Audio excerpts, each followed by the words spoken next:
Welcome back to Out of My Head on YouTube, where I can't believe I'm 23 on the edge of spontaneous combustion. Woe is me. Whoa. No. But in me while I burn down in flames. It's an Incubus song from early 2000s, I think.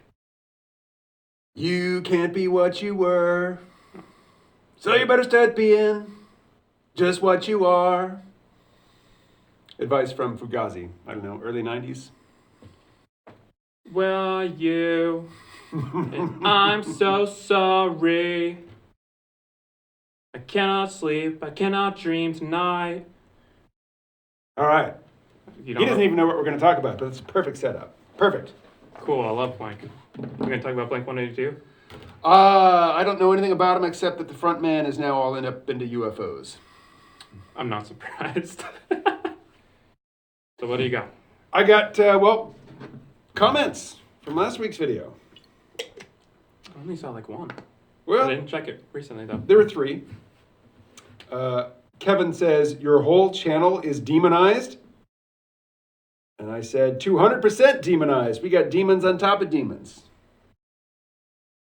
Which, of course, it was a typo for demonetized, because Camo said in the video last week, my entire channel's demonetized. But it was a typo. it's also so double demonized. whatever that means. Yep. Paul, who I got to hang out with in Dallas, Texas a few weeks back, right? Yeah, my BFF Paul. Ted and Zed. The fragility of society could send us into a tailspin and crash at any moment, but I like to have fun while it lasts. Good to know that I'm no longer a doomer, C-realm definition, but a bloomer. Can't wait to tell everyone. Come on up to Vermont, Paul. We'll take a trip to Six Flags. We'll go to Round 1 Arcade, and I can show you what a good time is here when there's nothing to do anywhere. Paul works a full-time job. He's got a long commute, and he's got a farmstead with animals to take care of, so I don't see any long road Take trips. a week off. Let's go. And finally, Oswald Spengler says, I, for one, am looking forward to Star Wars A New Hopium. Have you heard the word hopium before? You've explained it to me once. What I say? You said, What do you remember? Something about hopium dealers or people who saying the world isn't that bad and it's not just gonna end and blah blah blah blah blah. Right. Remember, if you look at things realistically instead of nihilistically, you're dealing hopium. Well, the people who throw around the accusation of hopium generally believe that they see the world clearly and everybody else is proceeding on unjustified optimism, which, by invoking hopium or opium or a narcotic, it also, I guess, implies a character flaw, that you can't live with, reality as it is, that you are dependent upon this thing, which, allows reality to be soft and fluffy enough in its appearance that you can take it. I wish the world was gonna end because I really don't like it. And I hate people, but they're really not that bad, no matter how much I want them to be, to justify my hatred. Now, there's an interesting self-examination. You realize that people aren't as bad as you treat them as being. I wouldn't say treat them, because I try to treat them nicely as well. Okay. But as you judge them to be. yes. See, I judge their views, their world views, as being absolutely stupid and causing harm, but when they're just trying to be good people. Are they? In their point of view, yes. For the most part, most people are trying to be the best people they can be. They suck at it, but they're trying. Why do they suck at it? Because they're stupid, mostly. Stupid in that they are just cognitively deficient, or you're dealing with bad information? Both. Really? There's a whole bunch of people, especially up here in the Vermont with the liberal hippie blah blah blahs. All these people trying to help the disadvantaged when really they're just victimizing them and causing more harm to them instead of just treating them the same way I treat KMO, I treat everyone else. They're going and trying to be helpful, but really causing harm by further separating them from just being people. Can you give an example? Yes, there's the Root Social Justice Movement out of Brattleboro area. ROOT? Yeah. I don't know anything about it. Tell me about it. I don't know much about it either, so I've seen their stuff on Facebook, and every time a black person goes to jail, it's because they're black and not because they committed a crime, which just, then of course they're preaching that to stupid young white females and black people. Which sounds racist until you realize that's just how the world is. So in doing this, you're just, instead of telling these people, don't commit crimes and you won't go to jail, take responsibility for yourself, they're just convincing them they're a victim and victimizing yourself to get attention. Because, oh, poor you. People thrive on that attention. Tighten it up. You've lost me. I've lost everything. Yeah. Try again. Just people like to have a victim complex in today's society. Yes. Because having a victim, being a victim in today's society on social media and whatnot gets you a lot of attention. Mm-hmm. And status. And these people that are trying to help these victimized people, instead of helping them just be a responsible person that takes care of themselves, think they're helping them by encouraging this victim status of this oh poor you status, which doesn't help anyone. It's not where I thought we'd go with hopium, but that's cool. There's some events going on in my life that I can't even begin to explain because I don't know what's actually going on. I've just heard some rumors going around. So me and Boss Man were going back and forth with this topic yesterday. Mm-hmm. Yeah, it's like you don't help people by telling them, "Oh, poor you." Give them some actual life advice. How do you deal with police? Don't say, "Oh, the police are mean to you." That's not helping. Say, "Don't commit crimes. Treat the police officers with respect. And if they do something illegal, get a lawyer. Or at least know your rights. Study the Constitution."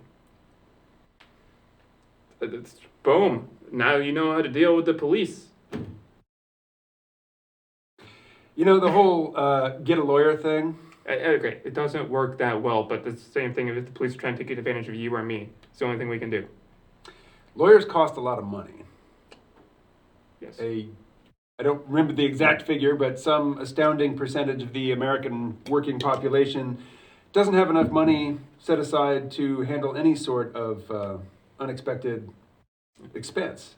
Ideally, assuming your rights were violated by the police, you'd be able to find one of those many organizations that are there to help the civil rights, blah, blah, blahs. You'd think. Well, especially with those people who are like, "Oh, poor you, you're a victim." Oh, yeah. Hey, how about instead of just going and talking with people and crying with each other in a circle and doing this whole sympathy, just how about you start defending people in court when their civil rights are actually violated, which isn't very often. Yeah. I've dealt with a lot of abusive police, and I'm white with no visible tattoos, and until recently I didn't have, the skinhead thing going on, so I know that they treat me differently than they treat younger, darker people with, more obvious signs of poverty. I can only speak for the police I've interacted with in Vermont, which is, a very friendly place. Driving around in Andrew's poor, broken, half the time uninspected car, you get pulled over a decent amount for stuff you didn't do. We went to the movies in Massachusetts, driving through Bells Falls at midnight. Andrew was crossing the white line quite a bit, so he got pulled over by Officer Chucky with the BFPD. And it was all, he, to be honest, he pulled the car over to check and see if we were lighting up a bong and drinking in the car. So he pulled us over, said, "Hey, you're crossing the white line. Do you have any alcohol or drugs in here? My police dog will sniff." It's like, "No." And he looked at us, no open containers. So it's like, "Okay, stop crossing the white line." He didn't pull him over for crossing the white line. He pulled him over because he's in a crappy looking car in the middle of the night who wants to check him out. Right. But at the same time, he was very friendly about it. And so, is that really that bad? If you're not, yeah. See, it's one of those situations where I don't like the cops pulling you over when you're not doing anything wrong, but this is in your hometown. My hometown, and I know the cop. You know the cop. I don't actually know him. I've never met him before. You knew his name. because I know the cop that has the dog. Because I like the dog. Caesar's the best police dog ever. He's a very nice dog, I have to say. But how far do you think you can generalize your experience there? As far as the local PD goes, very friendly people. That's as far as I can generalize it. The Right. local but, PD. But in terms of police being abusive as a rule and looking at skin color and youth as proxies for poverty and knowing that their job is to ride the poor and make sure they know their place. I can also go based off the videos I've seen online, Mm-hmm. which police being abusive with their powers, those videos tend to go out a lot. Would you agree with that statement? Yeah. They circulate. Most of the ones that circulate, I'm like, no, this person's just stupid. There are a few where I'm like, that cop needs to go to prison, but it's very, most of the time, very specific bad cops. Out of all the ones in the United States, you see all the bad stuff caught. You see most of the bad stuff caught on video. I don't believe that. Of all the encounters that I've had with abusive police, none of them have been caught on video. Well, you should start filming your encounters with police. Especially in today's society, there's cameras everywhere. Most of the cops have body cams on. No, they don't. I'm really tired right now. To make this clear, they're starting to put body cams on cops for both the defense of the cop and the people. Yep. Which is a perfectly fine idea. I don't really like cameras being everywhere, but at the same time, if I'm in a public place, I can be filmed. And I don't know where I'm going with any of this anymore. Hopium. Hopium is our topic. So, can I get some of that? Will that make me feel good? It supposedly will make you feel good. I mean, if it rhymes with opium, it's got to feel great, right? You have no idea. I've never tried opium. You probably will never get the chance. Is there opium and morphine? They are both opiates. Morphine is derived from opium. That stuff was good. That one time I had it intravenously at the hospital. Probably made the pain go away lickety split. It made the pain go away. Didn't make me feel good though. So the pain going away feels good. You want to talk about pain? The weather's really bad up here in Vermont right now, and my body is killing me. You're 23? 20. 20. Okay, you're just quoting a song lyric earlier. Gotcha. Yeah. Right. Wow, so it's like 70 degrees and rainy and stormy. It's a little muggy right now. It's not raining. What's it do to your 20-year-old body? Mostly my back and my knees. Mm-hmm. Make them hurt. It's probably arthritis, considering my mom had arthritis at 20 as well. I'm screwed. I love life. Get this man some hopium. Please. All right. I'm going to play some Pokemon Go now. Adios. Actually, wait. Nope. Before you go. Before I go. Kamo wants to tell me something else. No, I just, my experience of the word hopium comes from people in the peak oil community, and basically they say anybody who doesn't share their appraisal of the prospects of society, industrial society, over the short term, is, indulging in hopium, which is to say irresponsible, morally degenerate, and just unrealistic. But they didn't invent the term. So it gets used in other contexts. And I just looked it up on Urban Dictionary, and I thought I'd touch on these. The main definition that Urban Dictionary gives relates to securities trading. In securities trading, a trader is said to be under the influence of the fictional narcotic hopium when he or she finds themselves deeply in the negative on the wrong side of a trade. The trader will continue to hold the position in the hopes that the security will return to the value at which they acquired it. For example, staying long in a stock position when the price continues to plummet. And then the example, I guess, comes from, what's that show? With Jerry Seinfeld? Seinfeld. Kramer, you are totally smoking hopium, man. Thinking that stock will go up anytime soon, just sell it and get out. Later, it defines hopium as an addiction to false hopes, which I think is pretty much the definition we were working with earlier. And 2, the state of wallowing in self-pity combined with the delusion of potential fame/greatness. Sounds like a lot of people I know. One in this state will hope for others to pity or save them, yet paradoxically romanticize their own struggle, pitying themselves and never moving on to achieve their dreams. This is the people I was talking about. Who? The people earlier about the victim complex.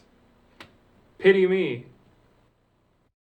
Hey, So, wallowing in self-pity while also believing that something unlikely is going to happen to totally fix the situation in the not-too-distant future.